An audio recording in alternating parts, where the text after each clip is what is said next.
அண்மை செய்தியை பார்த்து வருகிறோம். சிதம்பரம் கோவிந்தராஜ பெருமாளுக்கு பிரம்மோற்சவத்துக்கு எதிர்ப்பு தெரிவிக்கப்பட்டிருக்கிறது. சிதம்பரம் நடராஜர் கோவிலில் உள்ள கோவிந்தராஜ பெருமாள் கோவில் பிரம்மோற்சவத்துக்கு பொது தீட்சிதர் குழு எதிர்ப்பு தெரிவித்திருக்கிறது. இது தொடர்பான விவரங்களுடன் செய்தியாளர் மதன் இணைந்திருக்கிறார். மதன், வழக்கின் பின்னணி என்ன காரணம் காட்டி எதிர்ப்பு தெரிவிக்கப்பட்டிருக்கு?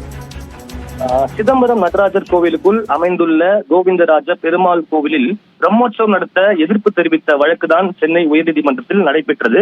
இந்த வழக்கில் தான் தற்போது அந்த கோவிந்தராஜ பெருமாள் கோவிலின் செயல் அரங்காவலர் திருவேங்கடன் ஒரு பதில் மனு தாக்கல் செய்துள்ளார். அந்த மனுவை பார்க்கும்போது, அதாவது கோவிந்தராஜ பெருமாள் கோவிலில் நடராஜர் கோவிலிலும் ஒரே வளாகத்தில் அமைந்துள்ள போதிலும் பெருமாள் கோவில் தனிப்பட்ட நிர்வாகத்தால் செயல்பட்டு வருவதாக தெரிவிக்கப்பட்டுள்ளது.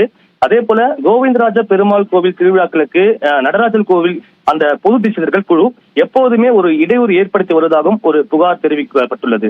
இது சம்பந்தமாக கடந்த 1918 ஆண்டு முதல் நீதிமன்றங்களில் பல்வேறு வழக்குகள் இருந்தாலும் அனைத்து வழக்குகளுமே தங்களுக்கு சாதகமான தீர்ப்புகள் தான் வந்துள்ளதாகவும் தெரிவிக்கப்பட்டுள்ளது.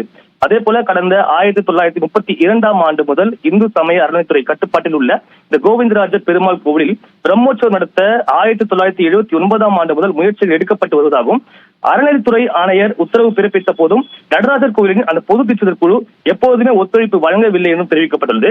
எனவே தற்போது கூட மே 25 முதல் 29 வரைக்கும் இந்த பிரம்மோற்சவம் நடத்த தேதி நிர்ணயிக்கப்பட்டுள்ளதாகவும் தெரிவிக்கப்பட்டுள்ளது.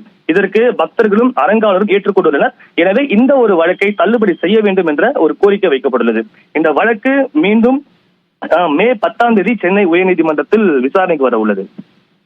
விவரங்களுக்கு நன்றி மதன்.